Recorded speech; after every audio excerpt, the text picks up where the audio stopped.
Haruardo! Domo, meu querido, minha querida Kohai! Sejam todos muito bem-vindos a mais um vídeo, onde hoje irei falar uma impressão bacana geral em volta dos pontos principais da tragédia familiar da família Todoroki, que foi o arco mais recente até então desenvolvido que já teve uma conclusão em Boku no Hero Academia. Então, meus amores, primeira coisa, vai tomar naquele lugar, Natsu. Sério, já tô de saco cheio desse garoto insuportável. Por mim, se o Dabin quisesse ter matado ele, podia ter matado, porque o moleque chato, eles tentando construir um clima bacana e ele falou, até determos o Toya, depois disso, pé na tua bunda, Endeavor. Sério, que moleque irritante. Me desculpa, eu compreendo todo o plot dele, eu tento não xingar, mas esse moleque é insuportável. Já tô de saco cheio desse garoto. Mas, pra todo caso, vocês que me julguem, mas tô odiando o Natsu mesmo, tô falando mesmo. E uma coisa que eu tenho que dizer pra vocês é que muitos vão achar o Haru vai passar pano mais que o Correio passou no mangá pro Endeavor. Quer ver? Se ele já tá assim no começo do vídeo, quem dirá até o final. Então, meus amores, se vocês veem os vídeos já de My Hero com uma frequência, vocês sabem que não é bem assim. Eu julgo, xingo, mas eu olho para o Endeavor atual. E é por isso que eu digo, Hawks, um beijo no teu pescoço. Seguiu o mesmo lema de protagonista, seguiu o Midoriya, seguiu os meus princípios. Então a forma como ele teve um passado trágico, porém ele quer ajudar a condição do Endeavor, ainda conhecendo os detalhes, foi sensacional. E eu diria que melhor que isso foi ver a Rei finalmente falando toda a verdade, falando que ele terá que levantar, ele vai ter que lutar contra o Dabin, por conta de que o Endeavor foi o principal causador do Toya ter virado o Dabin. Com certeza, ele que plantou a semente, ele que fez tudo isso. Foi um descaso de certa maneira dele. Porém, a gente teve o contexto completo, a gente viu que o Dabin já tinha problemas psicológicos desde criança, o psicológico dele não era dos melhores, a Rei não viu isso, o Natsu ainda era muito pequeno, então não tinha uma forma como ele poder talvez abordar o irmão dele. Devido a isso, podemos dizer, com certeza o Endeavor foi o principal causador. Porém, não tire a culpa dos demais, colocando apenas o Endeavor, sendo que tem muitas pessoas que também foram culpadas do porquê o Toya virou o Dabin. Então isso é o ponto alto que eu já tinha que dizer logo de início do vídeo, que é a minha defesa para o meu grande number one do momento atual. A partir disso, meus queridos, eu diria que o vídeo vai ser muito bacana, porque eu quero falar um pouco sobre esse background que rolou ali do passado da família. Caraca, foi um passado trágico, mas quero dizer a minha impressão bacana, algumas cenas que eu achei de destaque. Quero falar do capítulo mais recente, porque eu acredito que o capítulo de número 303 ou 302, se eu não me engano, abordou um pouco da One for All Zone, isso é interessante. Também vemos que finalmente algo que eu já queria e desejava há muito tempo vai acontecer, os heróis internacionais. Isso vai ser um dos pontos mais bacanas, vai combinar muito na guerra final, creio eu, contra o All for All. Então, sério, eu acho que se eles quiserem, eles podem engatar com o primeiro filme de My Hero e colocar a Melissa chegando até o Midoriya. Seria interessante porque são personagens do filme 1 de My Hero que tem sua relevância porque são dos Estados Unidos. Eles dariam suporte para o Oromaito e para seu discípulo. Então eu gostaria que o autor colocasse isso porque de certa forma faria com que o filme 1 se tornasse uma parte canon do mangá. Eu gostaria, porque o filme 2 mas o filme 1 aparentemente não tem confirmação canon de ser realmente algo recorrente do mangá, se eu não me engano. Mas para todo caso, se for ter uma cronologia, se passa após o meio da segunda temporada, se eu não me engano. Mas, para todo caso, acredito que agora temos que conversar um pouco sobre tudo que vem rolando de My Hero, os principais acontecimentos, alguns pontos que eu quero desejar falar com vocês, para que vocês tenham uma noção melhor da minha opinião, sobre como vocês talvez devam ter uma opinião sobre alguns pontos, talvez vocês vão discordar, talvez vocês vão concordar, mas a primeira coisa que eu quero é que vocês compartilhem esse vídeo, deem like e comentem após ter visto esse vídeo, o que vocês acham da fala de Rei e o que vocês acham do Endeavor atual. Eu quero que vocês coloquem seus pensamentos após ter visto o vídeo. Mas compartilha, dá like, se é seu primeiro vídeo, seja muito bem-vindo, se inscreve aqui no clã do Haru Senpai, vou ficar muito feliz. E caso você goste desse vídeo, tendo assistido, vê os vídeos que estão no canal, ou talvez na descrição, tem um vídeo muito da hora de Jujutsu Kaisen, tem um vídeo muito bacana sobre um dos romances da atualidade, que é o romance do ano, que já foi gravado o vídeo, já tá postado, que é sobre Horimiya. Então, sério, são vídeos muito bacanas, tão bons quanto esse, que eu acho que você vai gostar. Mas agora, bora falar do que importa no vídeo de hoje, bora falar da tragédia da família Todoroki. Afinal, esse capítulo foi cheio de emoções, meus queridos, porque a gente achava que o Endeavor era muito culpado, porém a gente começou a gostar da evolução do Endeavor, e após ver seu passado, eu posso dizer que por mais que ele tenha a maior culpa, ele é digno de pena, é digno de perdão, e você deve dar uma chance, deve ter uma esperança no Endeavor atual. E através disso, bora falar sobre o capítulo mais recente, que deveria ficar mais conhecido como Midoriya está inconsciente, porém está treinando na One for All Zone. enquanto Endeavor tem uma conversa familiar para verem o futuro que eles devem agir sobre Toya. Começando a falar sobre o arco recém-concluído, vamos à família Todoroki. É interessante, meus queridos, porque eu acho que foi muito bem feito, o autor soube conduzir cada questão. Por exemplo, a cena do Shota Todoroki-kun é interessante, tem um motivo do porquê ele ficou mais afastado dos irmãos, seja devido à forma abusiva de treinamento do Endeavor, como um dos objetivos ocultos que a gente até então não sabia, era porque ele já tinha sofrido um atentado do próprio irmão mais velho. É interessante isso, porque a partir desse momento dá pra entender a forma como o Endeavor agiu em algumas decisões. Por exemplo, afastando o Shoto das outras crianças, porque as outras crianças poderiam ter um certo preconceito, discriminação, complexo de inferioridade, por ele ser meio que o produto perfeito. A forma como possivelmente dá uma interpretação, não seria dizer isso, mas é a minha visão, no capítulo 301 ou 302, que o Endeavor planejou ter outras crianças para fazer talvez com que o Dabi não tivesse mais a figura que ele teria que superar o Oromaito. É interessante porque a Rei diz que seria muito cruel, ele saberia o motivo do porquê estava sendo feito a outras crianças, e acontece que o Endeavor fala que não tinha outra forma, afinal ele nunca iria superar o Oromaito, então tá meio que talvez explicado porque o Endeavor continuou tendo crianças, não era apenas pelo objetivo de superar o Oromaito, e sim talvez para fazer com que o Toya reconhecesse que de alguma maneira ele não ia atingir o nível do Oromaito, e talvez com uma criança obtendo ambos os poderes, ele iria olhar pra frente, iria desencanar disso. Só que vimos que foi o contrário, não é mesmo? E chega a ser muito interessante a trama por conta de que a partir desse momento a gente já vê possíveis explicações porque o Shoto ficou todos esses anos afastado dos seus irmãos. A gente vê um pouco da condição familiar da Rei, a forma como o Endeavor confiava e botava pressão nela, que ela tinha que cuidar das demais crianças, e se ela não cumpria essa expectativa, gerava em brigas de relacionamento, o que fez com que a pressão psicológica ficasse muito maior. Devemos lembrar que o Endeavor ficava muito supervisionando o treino do Shoto, ele ficava muito tempo com isso. Acontece que o Shoto era uma criança, ele queria brincar com os outros irmãos, mas já tinha sofrido um atentado. É interessante porque a partir desse momento a Rei também tinha que ceder um pouco de tempo pro Shoto, é algo muito mais complicado, porque o Endeavor já saía, vivia na vida de herói, era o number 2 da época, ele era muito ocupado, tinha a pressão do povo. É interessante isso porque acontece que ele tinha todo esse acúmulo de trabalho de fora, porém acontece que assim, na questão familiar, ele botava mais pressão, contando que a Rei iria resolver tudo, porque ele tinha contratado uma criada e ele não poderia ficar todo o tempo olhando as crianças, até porque ele tinha que daí cuidar do Shoto. É interessante porque a gente vai vendo toda essa condição, você vê que vai virando uma teia tudo isso que foi embolada. E é interessante porque a partir desse momento, a gente vê que cada mais briga que era gerada, mais a Rei não sabia como agir, ainda mais após ter sido confrontada pelo Toya. Afinal, no primeiro momento que ela queria desvincular o mundo do heroísmo para o garoto, ocorre que a gente vê o que ele diz praticamente, que ele não quer desistir, ele vai continuar treinando, até porque ele não tem amigos, e acontece que ele joga toda a verdade na cara da Rei, digamos que todo o passado, a forma como foi criado o relacionamento e o motivo dele ter nascido. É interessante porque falando que ela não sabe de nada e a forma como ela estava agindo com ele, que era mais uma ajuda de uma autoajuda que ela deve ter lido em algum lugar, fez com que ela não tivesse uma coragem, uma segurança mais para tentar falar algo. A partir desse momento, ela preferiu se calar, o que acabou criando mais o Toya no Dabi. É interessante esse ponto, porque a partir desse momento, pessoas ao redor acabaram ficando quietas, silenciadas e não tentaram deter mais o Toya. Então você vê que o principal causador, o Endeavor, fez com que Toya fosse para o caminho do Dabi, porém as pessoas que poderiam intervir não sabiam mais como agir. É interessante isso, porque a gente vê que no fim ninguém soube como agir, como falar com o Toya. E é interessante isso porque a questão é muito psicológica,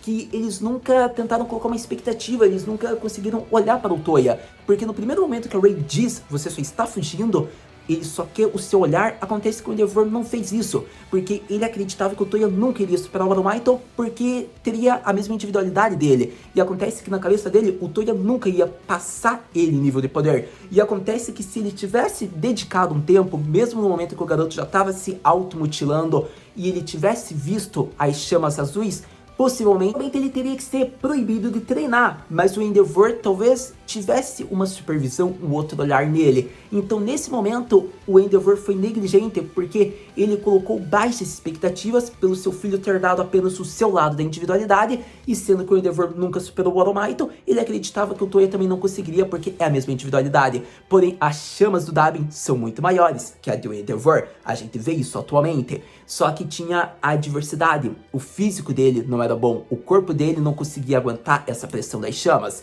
Porém, por mais que isso fosse, era quando ele era criança, quem sabe com o passar do tempo. Então essa que é a questão, foi esse fato. Acontece que a pressão, digamos que o complexo de inferioridade, de querer sempre ultrapassar o All Might, acabou infringindo e cegando o Endeavor em questões que ele poderia ter melhorado a sua condição familiar. Então é interessante isso, porque na visão dele, a criação perfeita era o Shoto, era o único que poderia deter, e vemos que na luta mais recente, o Shoto apanhou pro Dabin, pra ter a conclusão. É interessante isso, porque obviamente o Shoto é muito mais novo, mas chega a ser interessante, porque se ele tivesse dado uma chance pro Toya ter crescido, supervisionado, por mais que dedicasse mais o tempo pro Todoroki, pro nosso querido Shoto-kun, eu acredito que o Toya poderia ter chegado no nível, talvez, que cumprisse a expectativa que ele tivesse. Mas foi essa a questão, foi como a Ray diz, o Endeavor não quis olhar para o Toya, foi essa a questão. Ele quis olhar apenas o seu passado trágico como um herói falho, ocupando a segunda posição. Então é interessante a forma como o autor abordou a questão de complexos de inferioridade,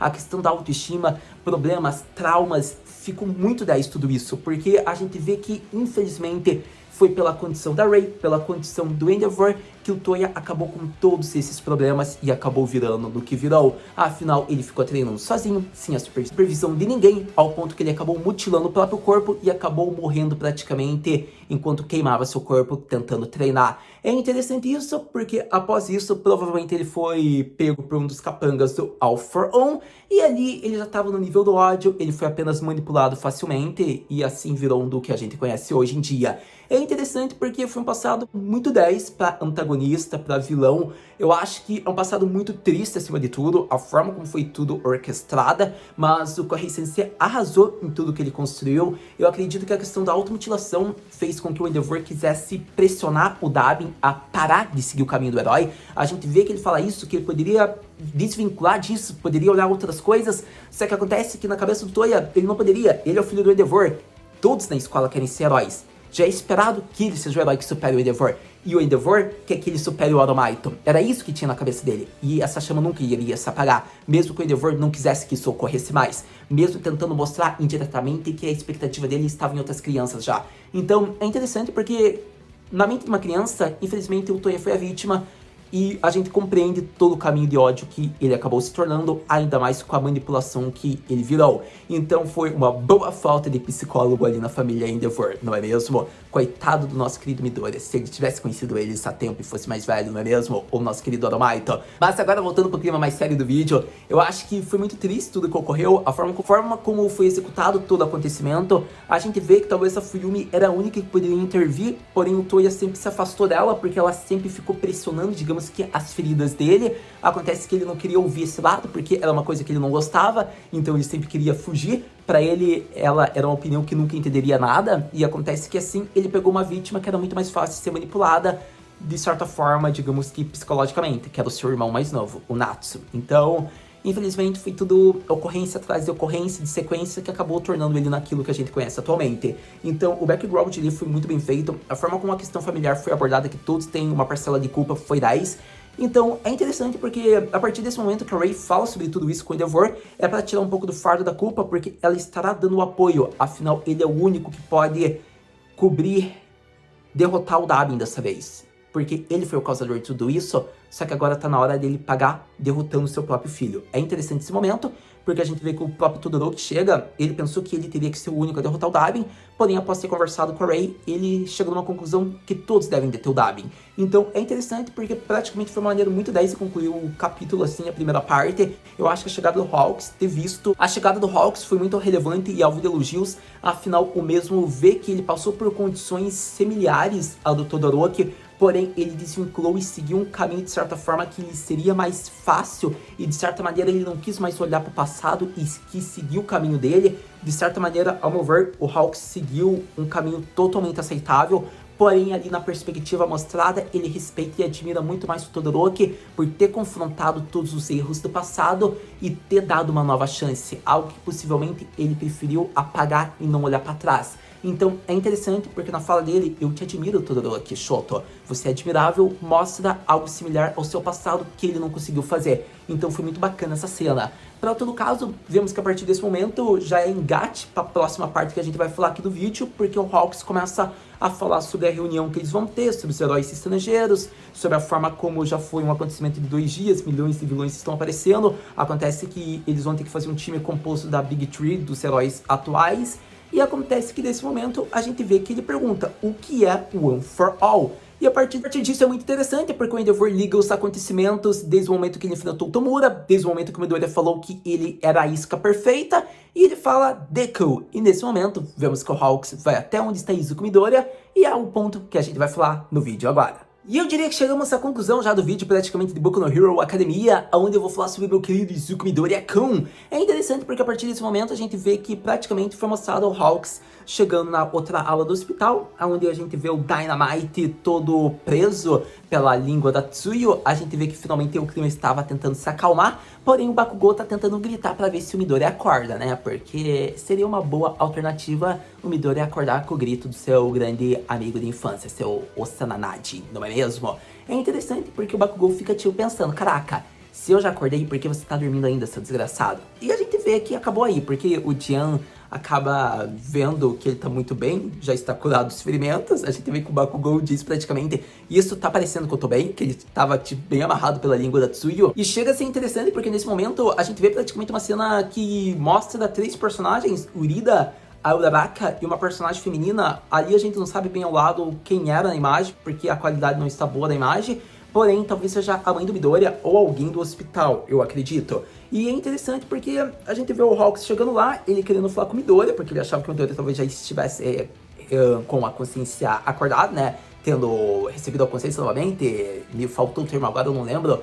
Ele recebeu a consciência novamente? Nossa, me fugiu o termo, gente, desculpa. Mas ele achou que o Midoriya já tinha despertado, e nesse momento é interessante porque basicamente o Urida fala que ele continua, né, naquela condição e que o Oromaito falou que ele quer ficar sozinho com o Midoriya. Nesse momento é interessante porque o Hawks é um garoto inteligente e ele já saca. O Oromaito pediu, e daí, tipo, praticamente ele já interliga tudo na mente dele. Porque se ele lembra do que o Endeavor falou, se ele lembra do One for All, se ele vê o Number One aposentado ao lado do Midoriya, ele já pensa, esse garoto é o sucessor, é o discípulo do Oromaito. Ele tem alguma coisa que vai devastar o mundo, provavelmente. Algo que pode mudar o mundo. Então o Hawks já interligou as peças e a gente vê que o final do capítulo mostra o Oromaito sentindo pela parte dele que tá no One for All, que o Midoriya está falando com todos os antecessores.